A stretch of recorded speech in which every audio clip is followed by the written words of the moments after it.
28th, 2011 meeting of the Tennessee Higher Education Commission. Thank everyone for being here. We want to ask Ms. Carter if you would call the roll. Ms. Atkinson?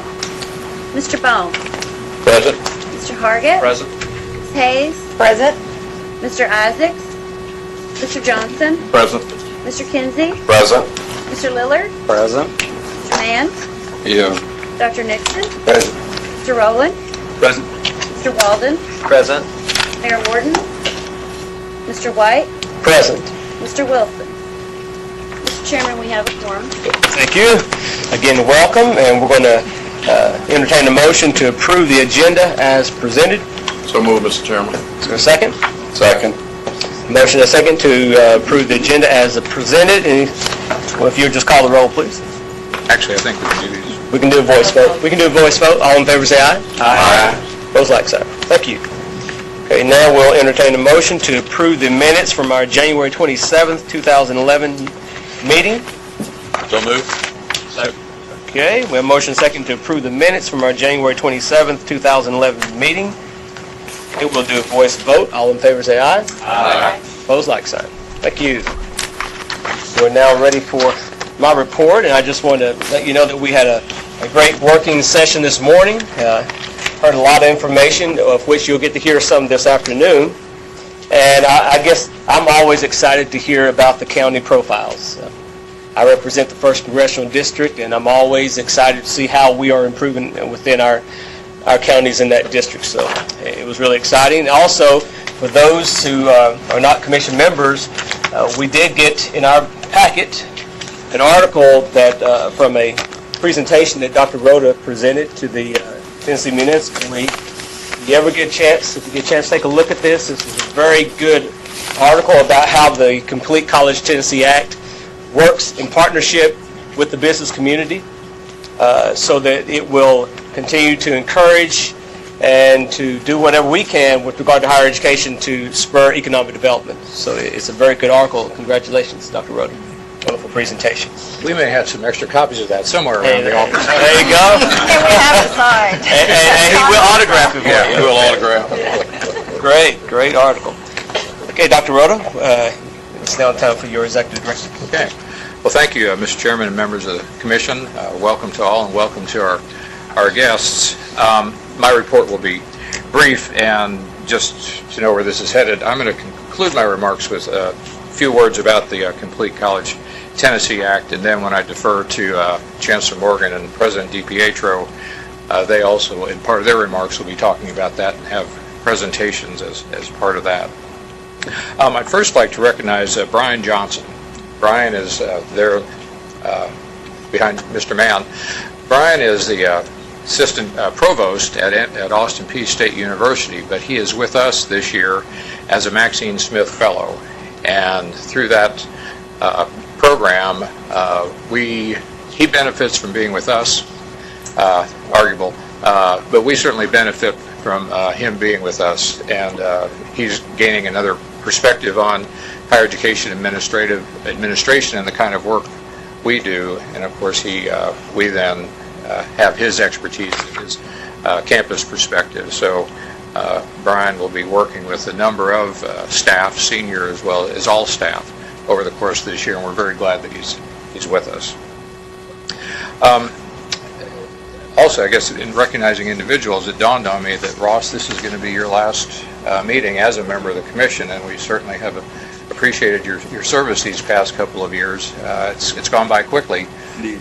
You picked an interesting time to be a member of the Commission with all these changes, but we very much appreciate your participation here at the meetings. Plus, Ross, as a student member of the Commission, was a member of the steering committee for developing the most recent master plan. So, Ross, care to say a few words? I would just like to say thank you all to everyone I've gotten the opportunity to meet. It's been an honor not only serving the students on my campus at UT Knoxville, but the rest of the University of Tennessee system. Once again, it's been an honor meeting you all and working with you all. Look forward to keeping in contact with you all as we as we move forward. I'll be graduating this coming year, this next year, in 4 years. And if you find a resume of mine in your office or please feel free to keep me in mind. But in all seriousness, thank you all very much. It's been Thank you. Thank you. Okay. As far as some new staff and staff changes, I'd like to introduce Leslie Kreinberg. Where is Leslie?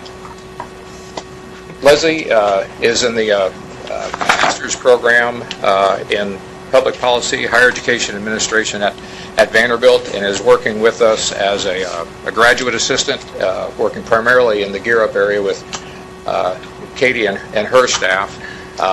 Leslie has the distinction of being a survivor of a course I taught last fall, and Russ as well. So she's a excellent. But we're very glad you're with us, Leslie. We've had some changes within the staff, some promotions as other staff have moved on. But first, Wesley Hall. Wes has started with us in the Race to the Top area, and has now been promoted, where he will be a higher education program coordinator, working with those areas that Katrina Miller heads, are the higher education piece of the Race to the Top. Alex Gorbunov. Alex, are you? Well, he was here. Alex has been with us, I want to say, going back to 2004 in various capacities, starting as a graduate assistant. He was here in America as a Muskie Fellow, completed that master's program, returned to Russia, his home, fulfilled his service requirement there, came back, is in the PhD program at Vanderbilt, and has resumed a graduate assistantship with us. But upon graduation, or actually because he's going to be graduating, he is now a member of the staff and will be working as a research planning analyst, policy and planning analyst. So very glad. And Mike Krause, whom you have met on previous occasions. Mike is back there. He completed his master's degree, and he has been promoted. He's now Director of Academic Programs for the Commission, and is really leading not just our Commission efforts, but the state efforts in a number of respects related to the P16 and the assessment piece of making sure students coming out of high school are, in fact, college and career ready. And you may hear more about that later. So those are our changes at the staff level, Mr. Chairman. An item, Lambeth University. Since we last, the Lambeth Board met April 14th and announced that the university will close June 30th. Their graduation is this Saturday, and a number of their students will be graduating. Those who remain, I know the University of Memphis and perhaps other THEC universities are assisting with the teach-out, so those students aren't left high and dry. There are discussions going on locally among area legislators and the governor and Chancellor Morgan about the fate of the campus. Recall a couple of years ago when this first came up, we looked at the feasibility of that campus becoming a satellite location for the University of Memphis. So those kind of conversations continue. We are not directly involved, but we will certainly keep you posted on that. On the THEC front, Mark Dunn mentioned a little bit about the financial aid issues in his presentation this morning on community profiles. Takashi, of course, talked about the lottery scholarship, but the THEC staff continues to work with an incredibly complex set of issues around not just the federal financial aid programs, or not just the state, but the federal as well.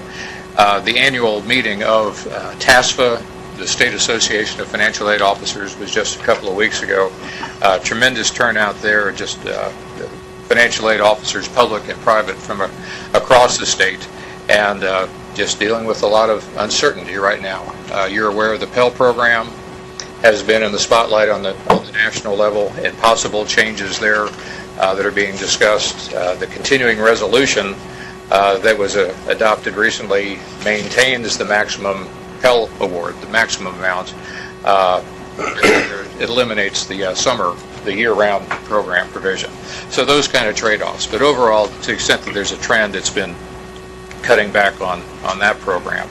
On the loan side, you recall this, I guess it was this time last year when the decision was made that effective July 1, it would be all direct student loans, where the campus is administering the loans. There has been a great deal of work over the year with a great deal of credit due to the financial aid offices and their residents for keeping things going and serving students as well as they can. This came up in a legislative hearing a while ago. All those changes in the loan program have absolutely no impact on the status or workings of the state Student Assistance Award or the lottery scholarship. But it has put a lot of pressure on the campuses to administer those loans, and but the students continue to be served. So, just concluding remark, Mr. Chairman, what we tried to accomplish in the meeting earlier today was giving more time to some issues of substance that we could talk about them as a commission and commission staff and others. We're kind of at a point where it's not an ending point. A lot of things are coming together, and there's still more to go, but we're trying to show how these pieces can fit together.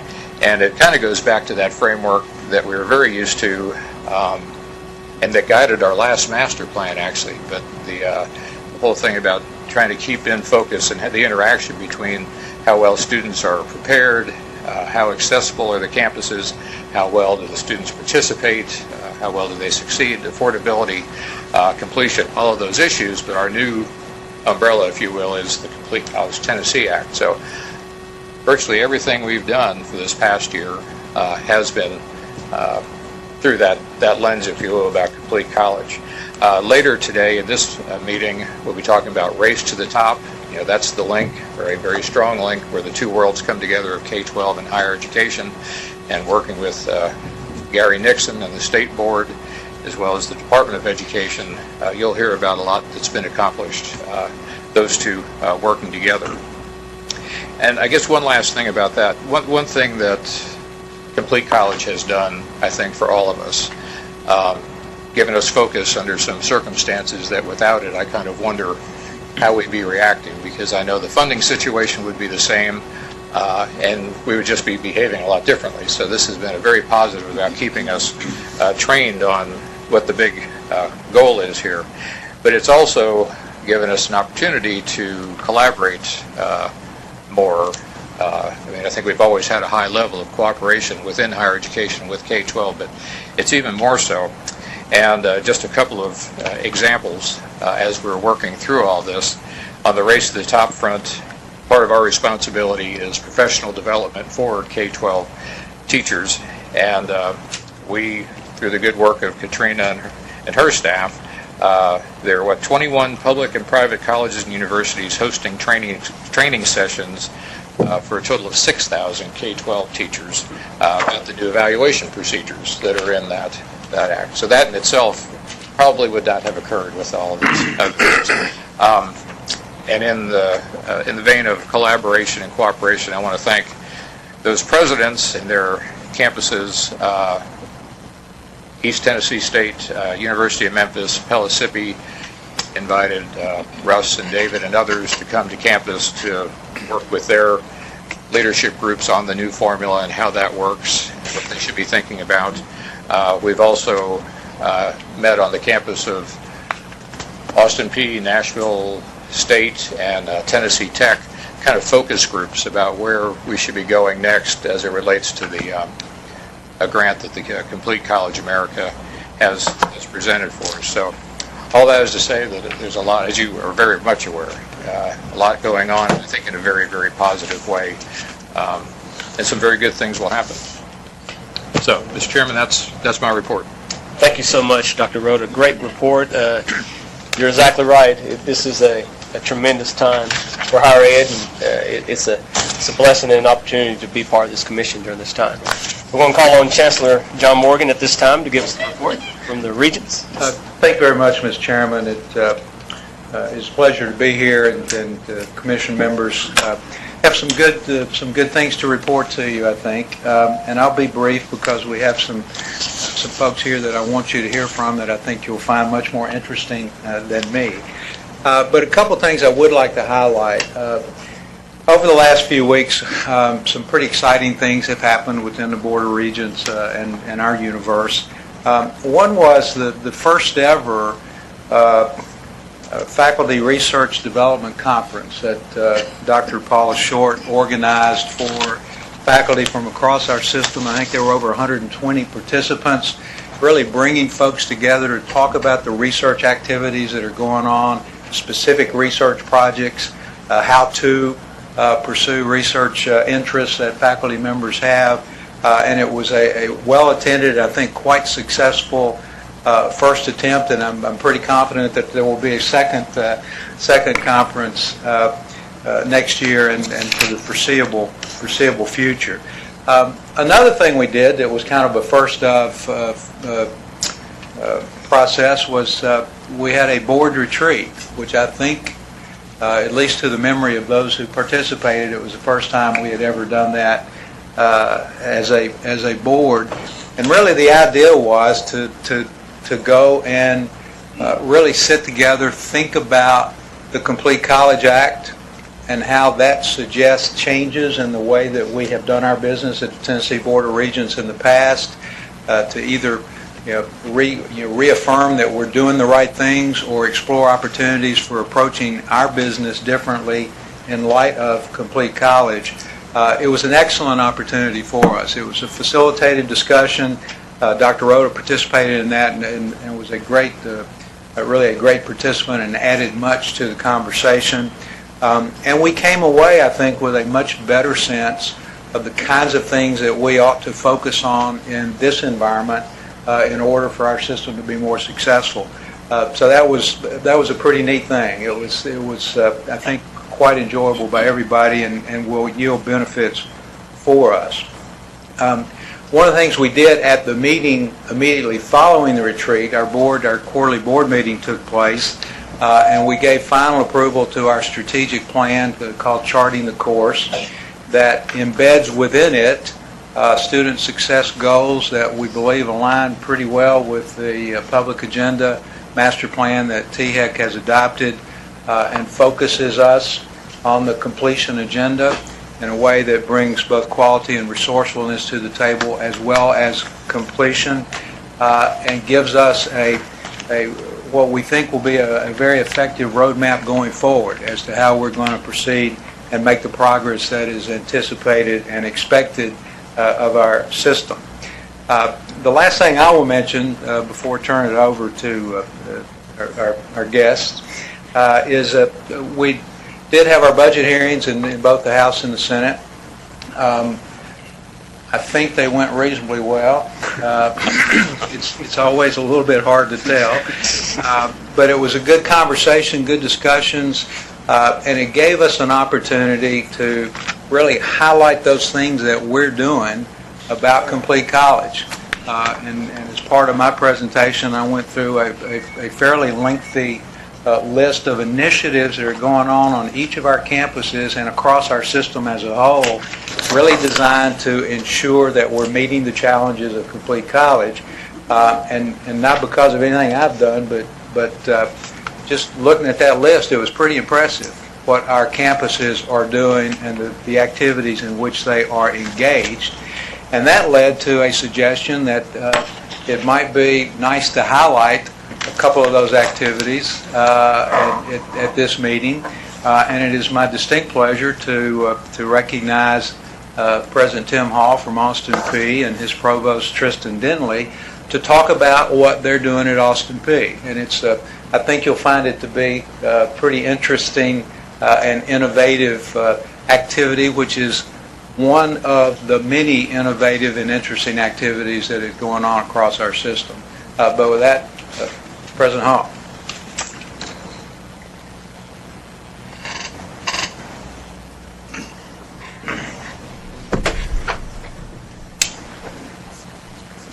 All right. Thank you, Chancellor, Mr. Chairman, Dr. Rhoda, and members of the Commission. We think at Austin Peay almost every day about what we're doing to implement what we think of as a kind of revolution on the order of the Copernican revolution, where Copernicus, you recall, said or suggested that it wasn't the Earth that was at the center of the universe, but it was the sun. And you can imagine walking home one night from having dinner with Copernicus where he had said this idea, and you might think to yourself, well, what's that going to mean? How is that going to play out? We believe that we're trying to play out a similar kind of revolution every day at Austin Peay. A generation ago, I think universities sincerely believed that the center of the academic universe was the professor teaching. If you got that part right, then everything else would follow. And we've seen a revolution over the last generation, and the complete Tennessee College Act is only the latest iteration and a new emphasis on this revolution that says, no, that's not right. That the center of the academic universe ought to be not the professor teaching, but the student learning. And once you grasp that fact, once you understand that it's the student's success that will measure our success, it fundamentally alters how we think about all sorts of things. A university is a deep and a broad place that has all sorts of practices and policies in effect, and many of these, I'm still convinced, are not aligned with this revolution that we're seeing, not aligned with the fact that it is the student's success that is the measure of our success. It's not some isolated performance. A generation ago, a professor might well believe, and the university might well believe, that if the professor taught well by some kind of standard, frequently peer reviews, then that was the end of the story. And if half of the class failed, then that was too bad for the members of that class. It might, in fact, be a badge of honor for the university and for the professor that 50% of the class failed. We don't believe that anymore. We are beginning to challenge that notion. We challenge it not only in the classroom, but we're challenging it in all the various practices of the university. We're trying to reimagine what we're doing in the business office and the enrollment division, and as well as in the classroom, to focus on what does it take to help students succeed. I want to just share with you one part of what we're doing, one idea that is at the center of our thinking, and that is we believe that success in higher education is very much dependent upon what we offer being a high-touch experience, a very personal experience. Now, we do some things that aren't very personal, but we're convinced that making it personal is one of the things that helps our students succeed. And so if we spend a lot of time thinking about that. Now, that's a particular challenge for Austin Peay State University, because since 2000, this university has grown the most as a matter of percentage of any Tennessee public university. We've grown by more than 50% since the year 2000. So that meant we started this century with about 6,000 students, and we're now pushing right on 11,000 students. And we might well ask, how is it possible to be more personal when you have almost twice as many students today as you did 11 years ago?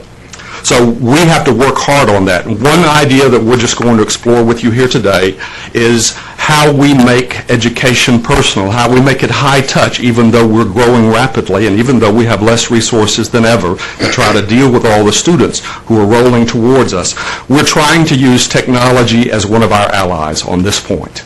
Technology has the possibility of both divorcing people from personal treatment and marrying them to it. The great divorce is probably, the telephone answering system where you punch in a number for the first level and then you get another option to punch in some more levels, and eventually there's nothing else that you can do except punch numbers, and if they don't satisfy your needs, then that's all you get out of that particular telephone answering system. We're trying to use technology in a different kind of way that makes education more high touch. Now, our provost is going to describe several ideas that are related to this general principle. We've got one other idea that we'll talk about, but most of them are related to the principle of how it is that we use technology to make education more personal.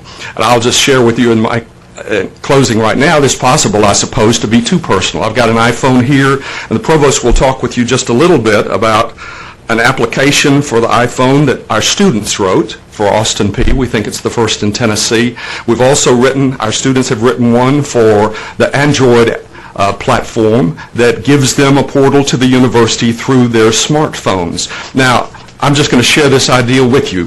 Some ideas that we come up with, I suspect, are going to work, and I suspect some of them won't work. I'll leave this one to your judgment. The provost tells me that we're about a year away from using the GPS chip in this iPhone, which can establish where somebody is at a particular time or where this phone is.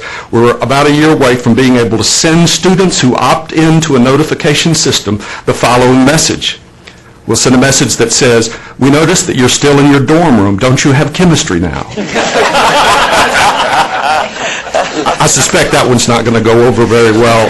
I think some of the ideas our provost will share with you are going to have a lot more success. So it's my privilege to introduce to you our provost, who happens to be a mathematician by discipline. And one of the things I've discovered is if you give a mathematician access to an IT department, you can get some pretty phenomenal results. So Dr. Denley, would you please come forward? You're there. Pleasure. Thank you. Good afternoon. So I'm going to present really four sort of basic ideas that really build from what President Hall just said, some ways that we can really personalize the approach to students' learning. And the first one actually is relatively simple. You can see right there, it's front page of our website right now, and you can see in the bottom left-hand corner it says, do you need a course? I was math department chair at another institution for a long time, and I knew which courses filled. And I think that's a relatively common thing. You know that you offer courses, some fill, some don't. The trick is to know what kind of demand is there out there for a course which is full, but you really don't know how many more people are out there. But how much demand is there for a course which you don't even offer? How do you know if there's a course out there that students really need to take to be able to graduate in a timely fashion, to be able to continue with their degree, and yet it's not on the books? Perhaps you offer it in the morning, but the main demand is in the afternoon or online or in the evening or at a different location. How can you know that? So we added a simple web form to our website right now. It allows our students to be able to just literally go on there and to tell us, this is a course that we need. Right now the course is full, there are no seats. There are no seats when we could take it. There are no seats in the kind of presentation format that would fit well with us. Austin Peay has a very diverse student population. Over 40% of our students are non-traditional students. So in that sense, it may well be that you have a student who has a full-time job, they have family commitments, they have all kinds of commitments that are outside a traditional idea of a first-time full-time freshman who is taking courses full-time and living there on a campus. Very different kind of situation if you are a full-time parent or perhaps an active military student. How do we know what the right way to be able to offer a course is that might well fit with that kind of personal situation? So this allows us then to be able to use that information. Some of the things that they say we may well be able to accommodate immediately, just simply by creating more time at that time, perhaps opening a course up a little bit more to accommodate a student or two here and there. What we suspect is that over time, this information will be able to mobilize to be formative about the way in which we produce our schedules in different semesters. So it's a simple idea. The second idea is really echoes some of the presentation this morning about the influence of the Hope Scholarship.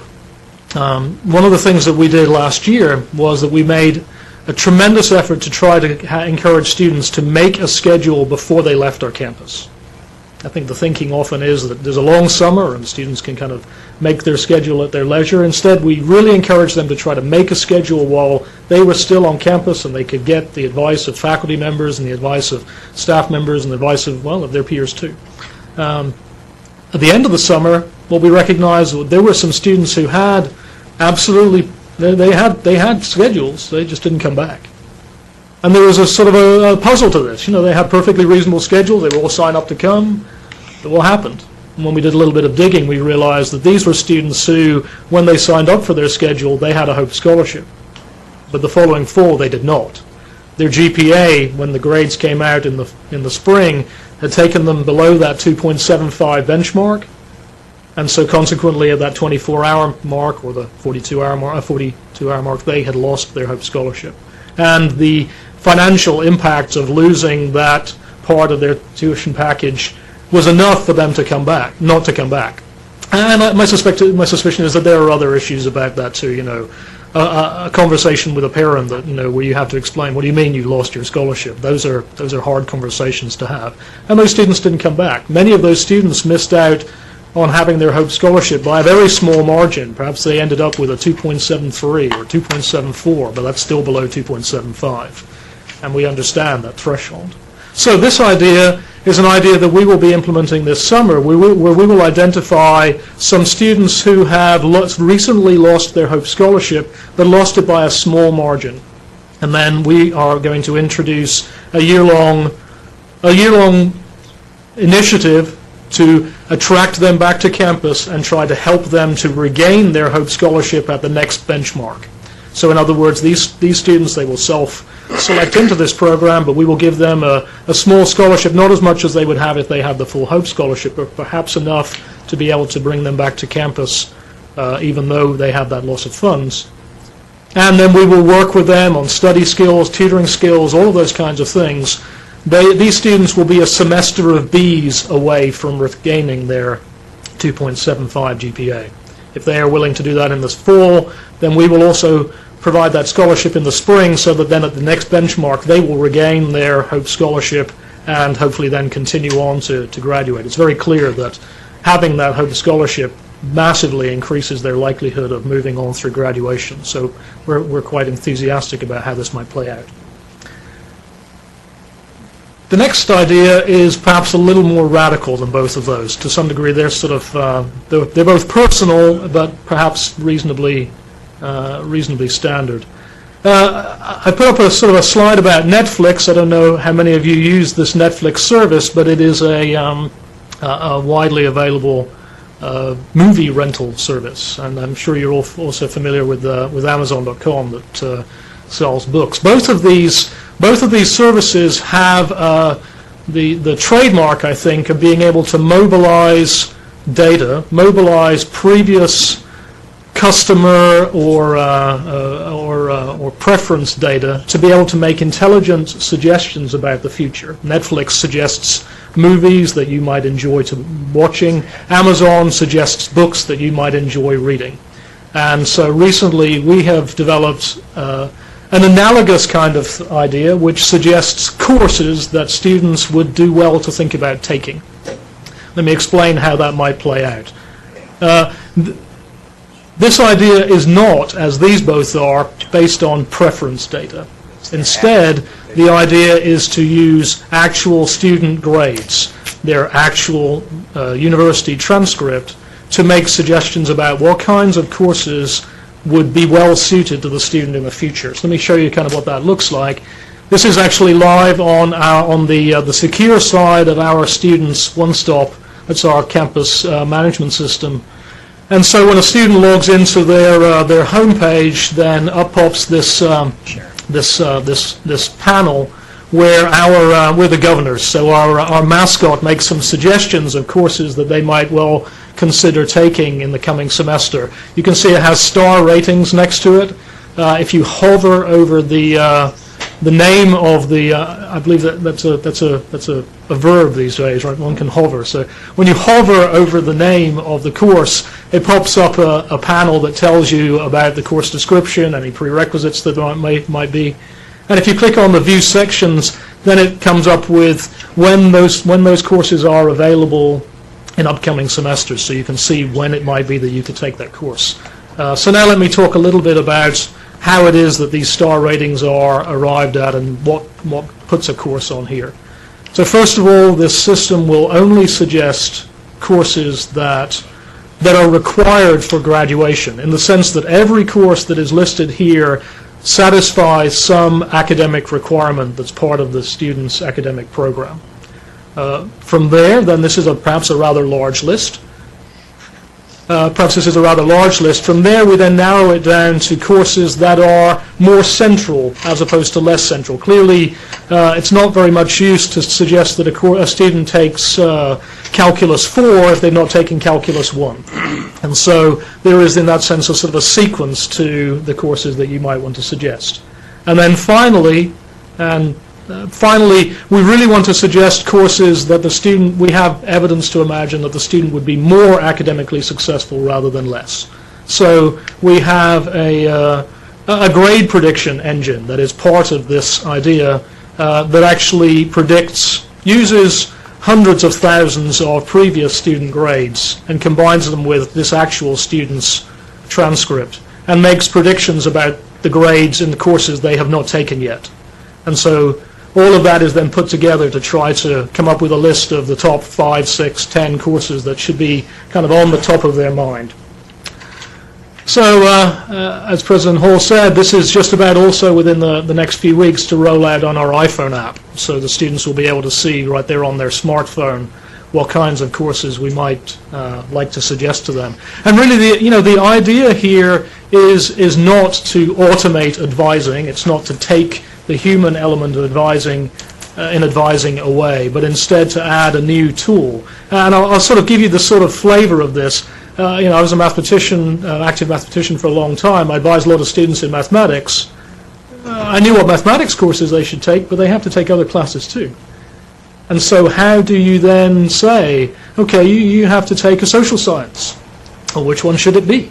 Should you do sociology or psychology or social work? Or, and there's a whole myriad of social science classes to take. And so very often students would say to me, well, which one do you think I should take? And I guess I would say something like, well, which one do you like? Can't get much more scientific than that, right? Or which one are your friends taking? Or do you know anyone over there? Or, these kinds of, I think this is the sort of standard conversation that we all have. Well, this is an attempt to be able to provide much more information about what kinds of things we might reasonably suggest. And also, to make sure that when students are taking courses and making those decisions, that they take that pivotal course. Sometimes in a major, there is a place where you need to make sure that course is in your transcript. If it's not there this semester, well, little do you know, but you just put yourself back a whole semester because it's not offered in the spring and it's only offered in, all of those kinds of things are just ubiquitous on every university campus. This is an attempt to try to short-circuit this idea, really make sure that we can make sure that students progress very evenly. So I'll give you some ideas about what kinds of things are part of this. As I say, this is a very individualized kind of recommendation. It literally uses an individual student's university transcript and their major to make its predictions.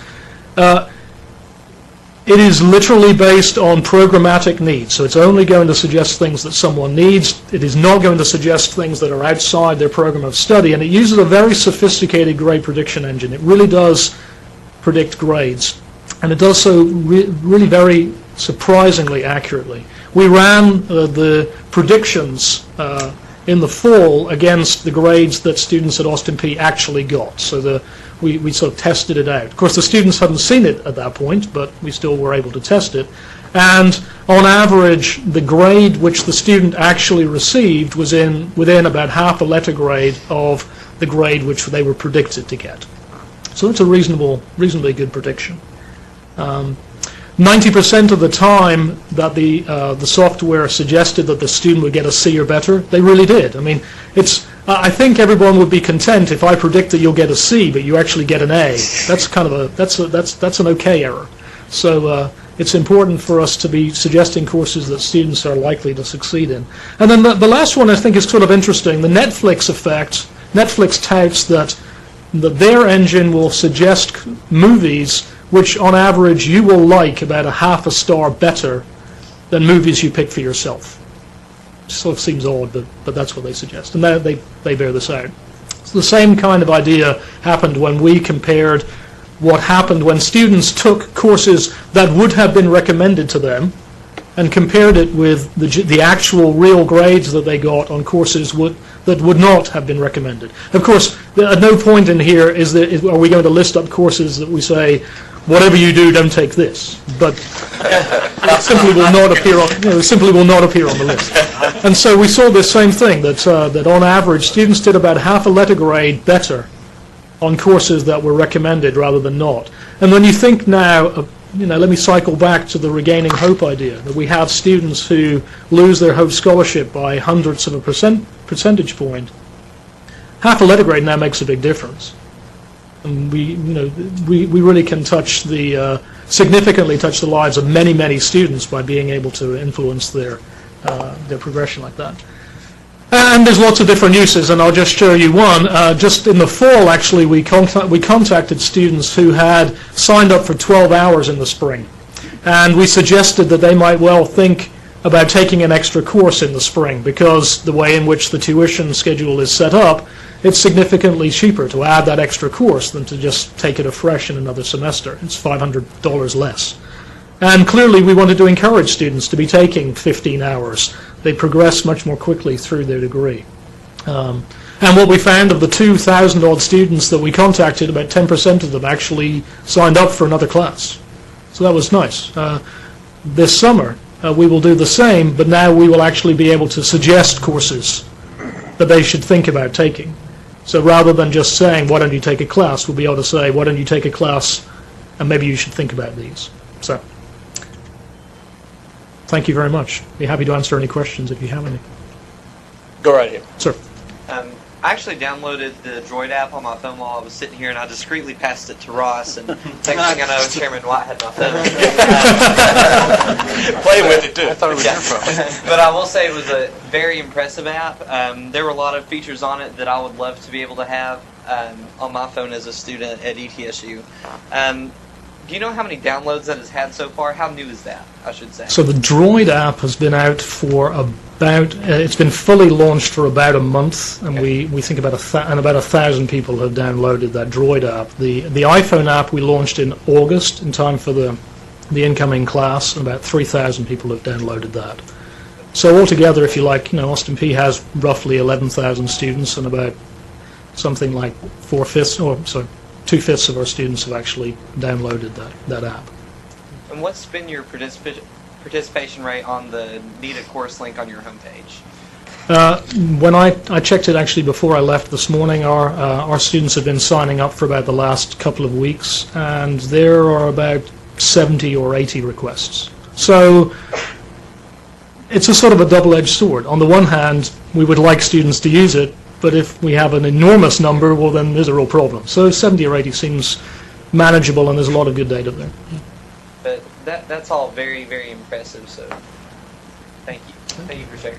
You, based on the number of downloads, are you getting people rating the app? It's a pretty good response. And Yeah, people like the app. Yes. are you doing? Have you had to do updates on either one of the? When we actually have, we launched the app in the fall. Since then, we have done one update of the iPhone app, and then we launched the Android app, and the second version of the iPhone app will be launched within the month, and will include, as I say, the new course recommendation tool, and also a new version of the Android app running in parallel will also be launched that includes that. Wow.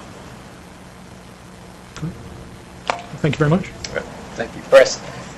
All right. Okay. Any more? No, thank you. Great report. I'm really impressed with the innovation. Thinking really, being really visionary. Thank you so much. Just to follow that, we're going to ask Commissioner Charlie Mann. I think he wanted to make some comments at this time. Thank you, Mr. Chairman. I talked to my good friend Cato, and he knows me well enough. When I get into something, I really get into it. Unfortunately. He doesn't want to go to Memphis until tomorrow. This probably won't last more than 2.5 hours. Mr. Chairman, you can go ahead and cut him off now. I will. No, and thank y'all.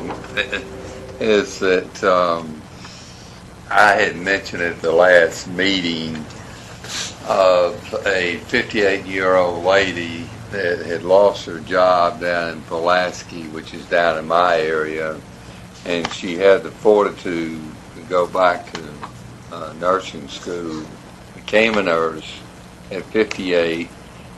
She's paying taxes, she's providing a service for that community down there, and she feels good about herself. And so I talked to Mr. Dixon, the director of that technology center, and to be honest with you, I really didn't know what the Tennessee Technology Center was. And I said, I want to come down and show me what you guys do down there. And so I went and spent 6 hours. I was with John's, I guess, Vice Chancellor, Dr. King. He didn't know I was coming, I didn't know he was coming, but we had a very productive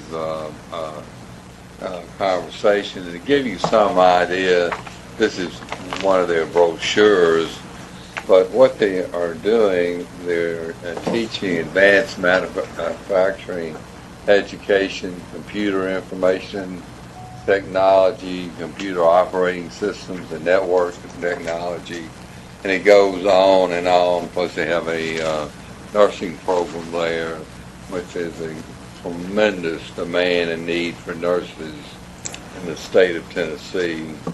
And it was very, very educational, and it's a situation that John is doing a great job. I'd hate to have his job as far as moving money here, yonder, and there.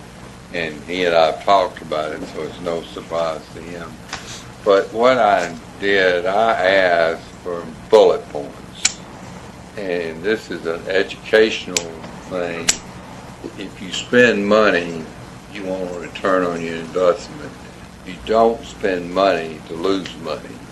Unfortunately, in America right now, that's what's happening to our country.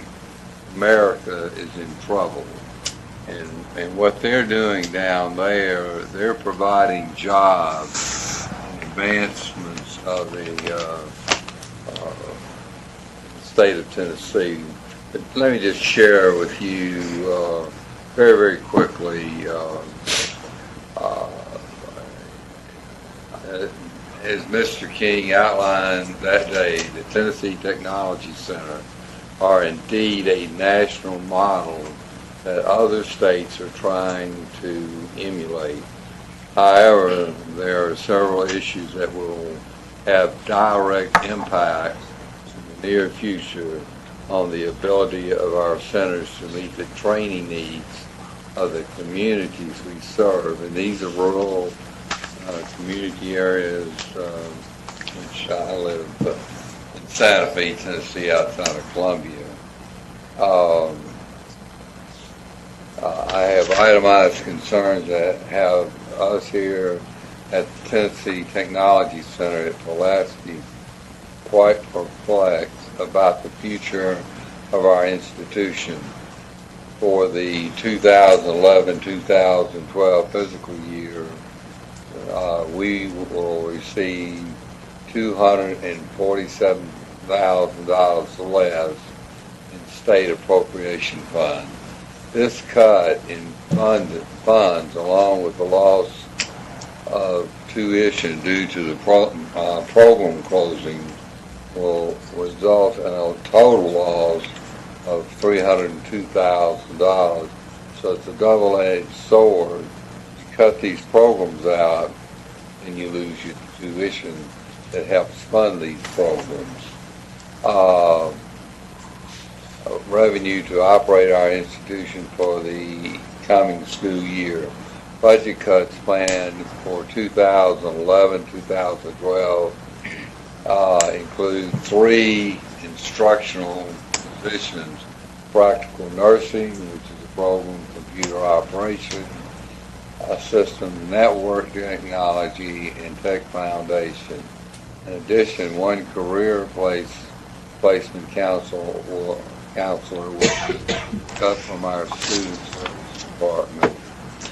At the current time, these cuts made the hold harmless provision will allow a transfer of funds from the universities and community colleges of the Tennessee Technology Center needs our full support. The implementation of this measure is designed to offset the funding discrepancies that exist between the different systems.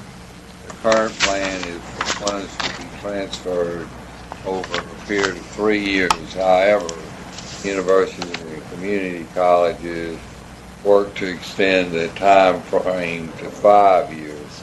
Our hope is that the funds will be distributed over a period of 2 years for a maximum of 3 years.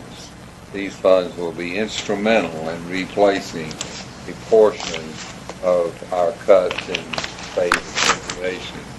Recently, we have been made aware that the basic grant, which currently is being used to fund a residential wiring, plumbing, and construction system, now being designated as a competitive grant and will be reduced from the $58,000 that we currently receive this year.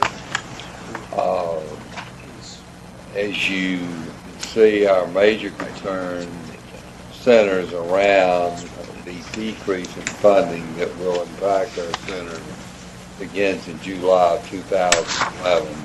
Over the last 10 years, Pulaski has expanded to numerous locations in our service area, currently 9 sites, to make technical training more accessible area, anticipated reduction in funding forces us to face the possible realities.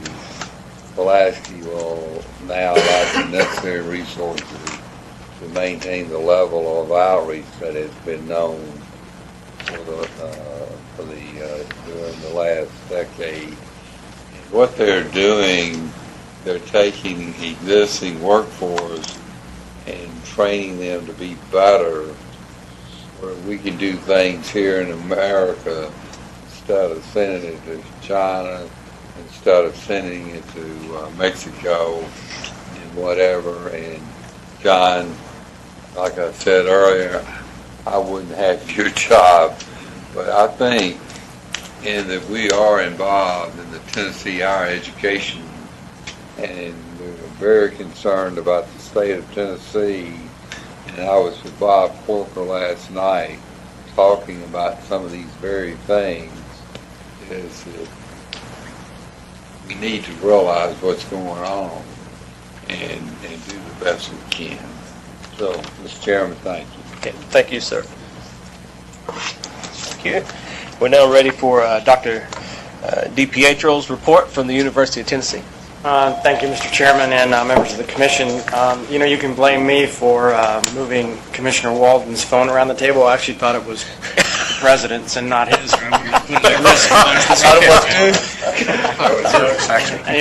I got it from Ross, and I thought it was to be passed around, and I thought that it was a part of the demonstration and the presentation by Chancellor Morgan and his friends and President Hall.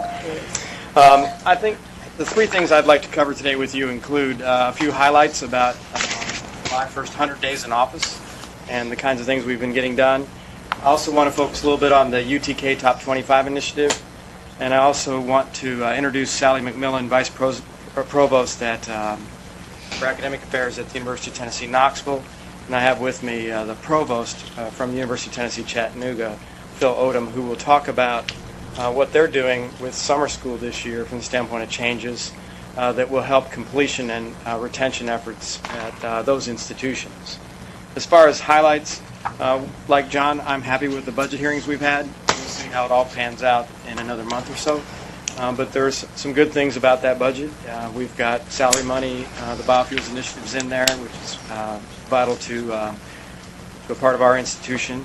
The Memphis Research Consortium funding is a good thing for the Health Science Center and for the University of Memphis, and we've agreed that we would work closely with them as well as other important parts of the healthcare delivery system in Memphis, including St. Jude, Methodist, and other companies that are in the health care delivery business. We're in the midst now with our Compensation Advisory Board of beginning to commission an effort to look at a market analysis for salary structure for all of our faculty and staff, to get a feel across the entire system how far off the mark we are, or whether we're in pretty good shape in some cases, but we feel we need to do that. That's not been done for some time. We're looking at all different ways at all the campuses and institutes to focus on the Complete College Act and improve our outcomes from the standpoint of what the Act will provide from the standpoint of incentive on funding and doing the right thing. And as I listened to President Hall talk about his experiences with some professors wanting to not necessarily let you get through a course. I remember an anatomy course I took, in which the standard operating procedure was that about 40% of us passed. I really believe today higher education is different. I think professors want to see their students be successful, and I think the Complete College Act will resonate with the professionals we have, the professors, and other lecturers and other instructors across our campuses. So I think they'll welcome the opportunity because teachers want to see their students succeed, I fundamentally believe. We're getting underway with a strategic planning effort. As a new president, we'll be getting that underway yet this spring, probably later into May or June. And we're in the midst of laying plans to revitalize our research foundation at the University of Tennessee. It's not doing as well as it should, and it needs to do better, and it'd be good for our university to have that happen. We're in the business of filling vacant positions or interim positions among my staff in the president's office. We're not expanding administration, but we're in the midst of filling positions that are either interim or vacant when I took over. We're looking at refining and improving our budget hearing process with our components across the state, the institutes and campuses. And we're getting ready to celebrate closing out our $1 billion capital campaign, and frankly, we won't let the glow on that last too long before we'll start to plan the next one, because it's very important to the University of Tennessee. And lastly, we're putting all of our institutions through a gap analysis. Knoxville is out there in the lead on that. Chattanooga is right behind and have completed theirs. Martin will be next. The Institute of Agriculture will do it, and the Health Science Center as well. So with that transition, I'd like to talk a little bit about this slide up here and this overhead before I turn it over to Sally and Phil. And about a year ago, Knoxville embarked on this journey to become a top 25 public research institution in the country. And they've provided themselves a 10-year time frame to achieve this goal. And you might ask why they did that. And that was to increase the quality and value of the education the students receive. It was to further develop their strengths in research. It was to expand their contribution to the economic growth and development of the state, and to strengthen the UT's flagship campus for the benefits of all Tennesseans. And lastly, but it shouldn't be forgotten, Governor Bredesen challenged us to do this as well. So he set the ball rolling.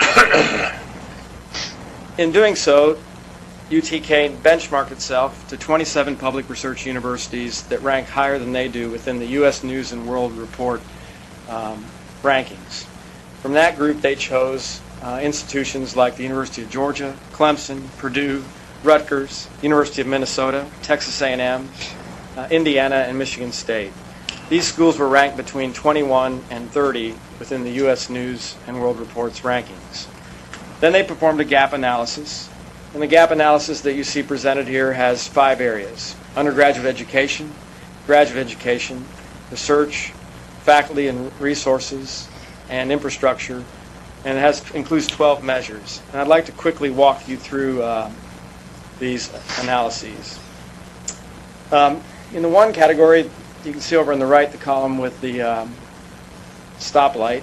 A green means we're doing better than the peers we've selected, the targeted group. Red means we're behind. So you can see that if you look at our entering freshman class at Knoxville, they have higher ACT scores than the freshmen at their targeted peers. So we've got a positive there. However, with the other 11 indicators, there's lots of work to be done if we're going to achieve a top 25 status. There's been a recent improvement in the retention rate. UTK's freshman to sophomore retention rate has improved nearly 5% since 2005, and UTK will continue to focus on this critical area. Professional advisors have been added. Orientation has been changed to give students a clear message that they expect to graduate in a 4-year time frame, and student support services have been enhanced. The 6-year graduation rate stands at 60%. Our goal at Knoxville is to get that to 75%, and you'll hear about some of those initiatives that Sally will talk about later, particularly Knoxville, in an effort to do that. We need to increase the number of PhDs awarded. There's the new Energy Science and Engineering program approved by this commission is just one example of how we intend to create an environment that will enhance our ability to do that. And as you all know, that is a partnership with Oak Ridge National Lab. One of the stumbling blocks to increasing PhDs is the adequate number of faculty to supervise them. By having a partnership with the Sire Center and this ESE degree program, we can expand the faculty numbers more easily than trying to find state resources or other resources to fund them ourselves. The Doctor of Nurse Practice, which produces highly trained clinicians in health-related fields, is another good example.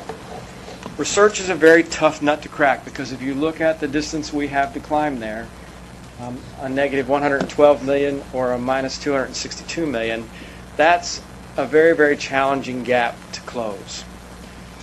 It's probably one of the most challenging on this analysis. Most of these universities that you look at on this list that we talked about, the Indianas, the Michigan States, they have bigger faculty numbers than we do. And if you look at a correlation between research expenditures and federal research expenditures, it's obvious the case that the more faculty you have, the more likely you are to have a bigger number in that area. You should definitely see a correlation. Nevertheless, UTK has made significant progress in this area. They've increased their federal research expenditures from 70 million to 109 million, and it's one of our major focuses on improvement. We lag behind on our faculty salaries. This is not news. We continue to address this critical area. We're looking at an initiative on the development side to focus on faculty compensation in an effort to close part of that gap. Our student-to-faculty ratio is very close to that of the targeted group. It stands at 20-1, and the targeted group is 19-1. The last area, resources and infrastructure, is also going to be difficult, especially in the current economic environment. It'll be tough to catch up with a target group. At UTK, the teaching and support expenditures per student is around $16,000, while the institutions in the targeted group average $8,000 more, or $24,000, in teaching expenditures per student. And we need to definitely continue to grow our endowment. While the targeted group has a $38,000 endowment per student, UT Knoxville enjoys an endowment of $14,000 per student.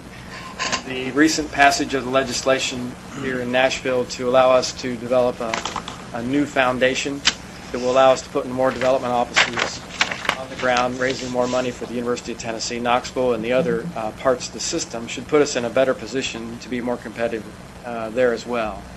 In short, we have a long way to go on this gap analysis. I think gap analyses are a good thing to do. As I said, we'll do them with the other components of the system. And sometimes the journey is as important as getting there, and setting goals is an appropriate thing, and it challenges us, and that's fine.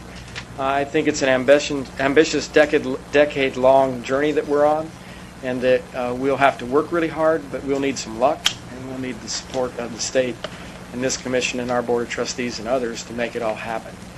With that, I'll turn it over to Dr. McMillan, and she'll tell you a little bit about what's going on at Knoxville regarding completion.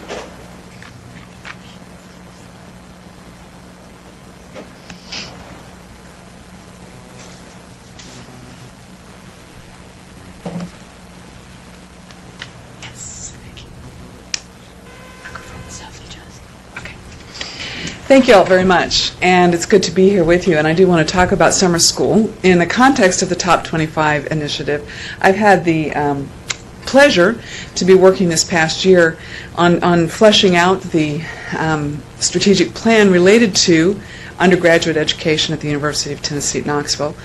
So we're looking at those three metrics that Dr. DiPietro just told you about, recruitment, retention, and graduation, but we're looking in a great deal of depth at ways that we can improve in each of those areas. And so as we've gone through that process, we've identified several challenges. And summer school, actually I'm going to talk about the opportunities with summer school in a moment, but we see summer school as a great opportunity to help us solve some of those challenges. In fact, we have a fairly aggressive goal for this coming summer to increase our enrollments by about 20%. So there are several different pieces of the undergraduate plan that play into summer school. First is the challenge in the Complete College Tennessee Act to build a dual admissions program. I'll talk a little bit more about what we're doing with that in a moment. Second, we really recognize that summer school can be a great opportunity to help freshmen transition into college. Summer school also is an opportunity for students to finish their lower division courses earlier. Some of the analysis that we did of our current summer school program showed that we were having quite a few students taking lower division classes in the summer. Unfortunately, many of those were juniors and seniors. So we wanted to see if there were ways that we could encourage students to take those lower division courses earlier in their careers. There's also some evidence that summer school can help improve retention rates. I'll talk about that more in a moment, with a special focus on students who are rising from their freshman year to their sophomore year. Then we also wanted to look at ways that we could better utilize classrooms, both in terms of the actual capacity within the summer, in addition to the fact that many buildings were actually sitting empty during the summer. And then finally, summer school is really one of the ways that we've identified to try to meet the challenge of staying on track for graduation, or keeping students on track for graduation. So briefly, let me just address each of those issues now as an opportunity. So the first thing I presented as a challenge was the dual admissions that is been presented to us as something we needed to work toward. So in this past year, we have worked with Pellissippi State Community College to develop a dual admission program that we're calling the Bridge program, so that students will actually start in the second summer session at the University of Tennessee, Knoxville. These are students who previously would have been on our wait list, but we are now offering them admission into this Bridge program.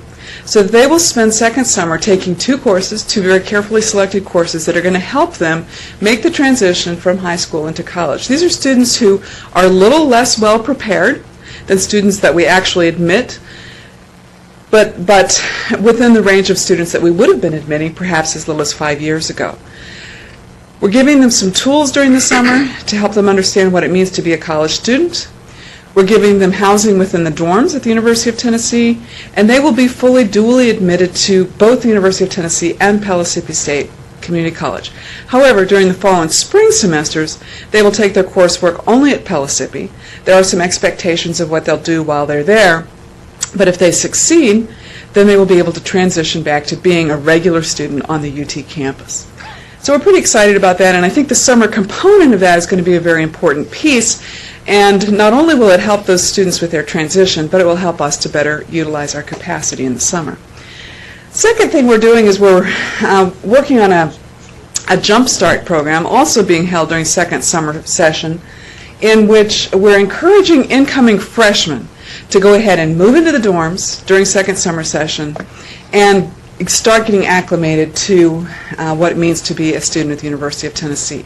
These students will have a little bit more selectivity of which courses they take because they're coming in with a variety of majors and expectations, but we are working on trying to manage both their expectations and our offerings so that we can give them the courses that they need to get that good start to their freshman year.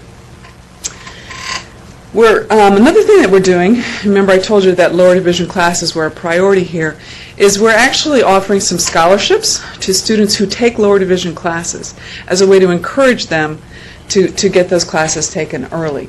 So most students will get a scholarship equivalent to about 15% of tuition for the lower division classes that they take in summer. Students who are promise and pledge eligible, those are institutional scholarships, will get an additional 10% for roughly a 25% scholarship on those credit hours. Having the Hope Scholarship available in the summer would be a great incentive to get these students here, but we know that's not going to happen for this summer, so this is an attempt to try to help them ease the financial impact of taking courses in the summer without the Hope Scholarship. Some work that we've done in the past with some summer bridge programs, particularly for incoming freshman students, suggests that there's the potential for us to increase retention, first to second year retention, by 5% or perhaps even a bit more by having those students come in during the summer. So this is one of the reasons that we're focusing so much on those lower division students to help us with retention, which is one of the key metrics that we're looking at in the Top 25 initiative. Another thing that we're doing this summer is and I'm not going to bore you with all the details of this, but we're changing the funding formula back to the units for how they're funded for delivering instruction. And the intent really is to give them more incentive to manage capacity appropriately so that we can get those classrooms used more effectively during the summer. If you want the details, I'll give them to you, but trust me, it's probably too much information. And finally, one of the things that we're doing as part of that formula is trying to focus on courses that will help students finish on time. So academic units actually will get more funding if they're offering courses that we know are courses that are in high demand, that we know are general education courses, that are required for students who are progressing in a particular major. The funding model will actually incentivize those classes. So we're very hopeful that we're going to achieve our goal of 20% increase in enrollments this summer, and we do believe that this is also going to help us achieve our top 25 goals. Questions? I have one question. Yes. This goal, was any of this based on, well, you already mentioned not having the Hope Scholarship, but was any of this based on hoping to have Pell Grant accessibility for the summer? Yes, it was. And so we may see some, we may not be as successful as we'd like, but I can report a little bit on some of these numbers. It's a little too early yet to say exactly what our summer school enrollments will be. However, I can tell you that our Bridge program, we had a goal of somewhere between 50 and 75 students in that program, and as of yesterday we had 56. So I'm feeling very positive about that, and the deadline for accepting that offer is May 15. We're already today at the same, or a little bit above our lower division enrollments from what we were at the end of the summer last year. So we have pretty good hope that that lower division, particularly with the scholarship incentive, is helping to pay off. Some of the other areas are not quite where we'd like to see them yet, but we're hopeful. So, thank you.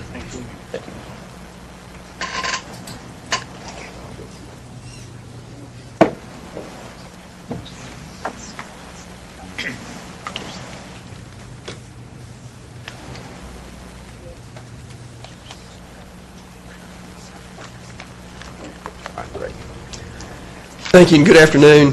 I'm Phil Oldham from University of Tennessee, Chattanooga, and it's a pleasure to be with you and talk about the work we've been doing lately on our summer school redesign. I think President Hall implied something pretty important in his comments, and that is institutional alignment is incredibly important as you begin to address some of these issues depending on what your goals are. And with that in mind, there's a lot of moving parts going on most of our campuses. That's certainly true in Chattanooga. The one that I'm going to talk to you about this afternoon is summer school. It is one of those moving parts. It's not the only one, but it is one of those, and it's a very important one. Like most of our campuses, in the Chattanooga experience, it's an underutilized asset, summer school. It's woefully under capacity. We do about 15% of the student credit hours in the summer that we would do in a typical fall or spring semester, with all the fixed costs associated with maintaining the campus nonetheless. So it's an underutilized asset, and to whatever extent we can build capacity, it's to our advantage and clearly serves the state well in terms of the Complete College Tennessee Act. So this is actually the culmination of multi-year conversations that we've been having in Chattanooga prior to the Complete College Tennessee Act. I will say, though, that the passage of the Act last year certainly helped the momentum behind those conversations, so that's been a positive thing. I'll tell you very briefly how we were previously in contrast to what the redesign is. And this continues to be a work in progress, so we'll continue to refine this. But the old model was pretty straightforward, in a very traditional model in the sense that it was faculty driven. It was basically what faculty wanted to teach in a given summer, regardless of student demand or interest. There were no particular strategic goals associated with it. We saw declining enrollments, particularly since the establishment of the Hope Scholarship. I think immediately, although I wasn't in Chattanooga at the time, it was about a 10 or 15% drop in enrollments the very next year in summer school enrollment. So it was pretty significant and pretty immediate. There were no incentives for faculty and or departments to grow enrollments. There was, with fixed budgets, there was no reason for them to do anything other than the status quo. And we had a schedule of terms in summer school that was perfectly fine for the intent that it was originally built, but it was a series of overlapping schedules, 5 terms, fairly complex to navigate and even more difficult to explain to anyone. And so there was a lot of things that needed to be updated and changed and corrected, and the intent was to develop a new model that was primarily student-centered.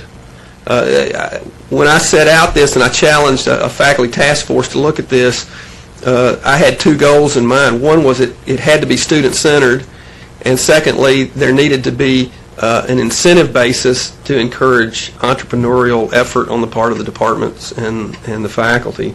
And I think we've accomplished that.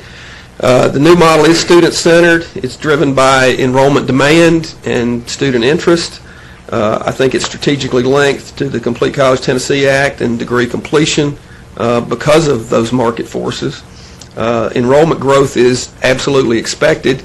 We got a little bit of a late start on it for this inaugural year this summer, but our enrollments are already tracking at the same level or higher than they were last summer. So I think we're well on the way to realize that enrollment growth. There are financial incentives built into the financial model, and this was probably the trickiest part of the redesign, was to be able to hold the current budget harmless while at the same time being able to revenue share any net revenue through enrollment growth back to the departments and the faculty. I think we've achieved that. It will probably take a couple of cycles for that to filter into the culture of the campus and fully be realized, but I fully expect that to be a very significant incentive for faculty to respond very progressively and aggressively to student interest and enrollment demand. We went with fewer summer terms. We consolidated these into 3 summer terms, 2 6-week terms back-to-back with an overarching umbrella 12-week term. The purpose of that was really to enable a wide range of pedagogical approaches to various courses and disciplines with a lot of variety. Again, it's probably going to take a little while for the schedule of courses and the availability of courses to catch up with that, but I think that's good. The other thing that this platform actually allows us to, in the future, to also build in intensive terms for specific markets or targeted courses. For example, a 2 or 3 week intensive format course in certain disciplines is an attractive feature. Some campuses that offer this as something like a Maymester 3-week term, or maybe in the month of June for in-service teachers that would like to maintain part of their summer vacation while at the same time picking up additional coursework. So some of that is yet to be developed, but I think we're well on the way to be able to do that. Again, this is meant to be a much more market-driven, student-centered platform for summer school, and hopefully although we haven't set the similar kinds of targets that the Knoxville campus has, clearly our interest is in growing enrollment and better utilization of the capacity that we have. So, questions? Any questions? Mr. Chairman, thank you. Thanks. Unless there are other questions. All right. Sure, go right. I got a question. I'm very concerned about teachers not being compensated as things go up and whatever. You get what you pay for. We had some problems with that down at the medical school in Memphis as far as equipment, facilities, and pay and all that. And we just got through with a fundraiser for the private sector for the University of Tennessee, which you're very much familiar with, which was $1 billion. Right. Not $1 million, but $1 billion. And it was we met over that goal. Yeah, we're over that goal. Is some of that money, can that go to help you on your teachers?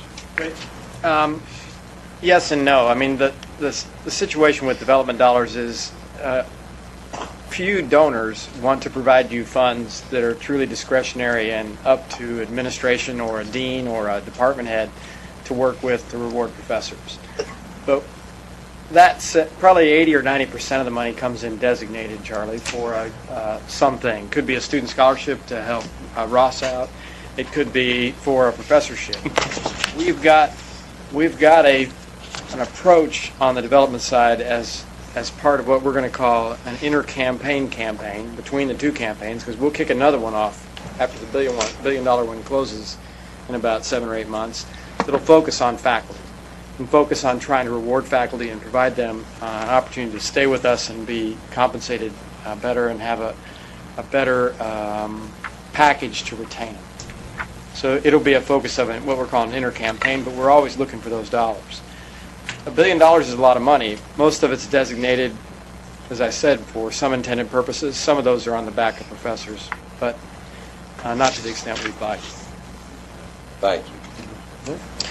Thank you for those system reports. I know we spent a little bit more time on those, but I just think it was warranted. Thank you. It shows the collaboration, the partnership, and the commitment from THEC, UT, and TBR towards supporting the Complete College Tennessee Act. Thank you so much. Okay, we're going to now go into about a third or fourth gear to make up on some time. We're now ready for our action items. So we're going to start with number 1. We'll ask Dr. Stephanie Bellard-Chase to come.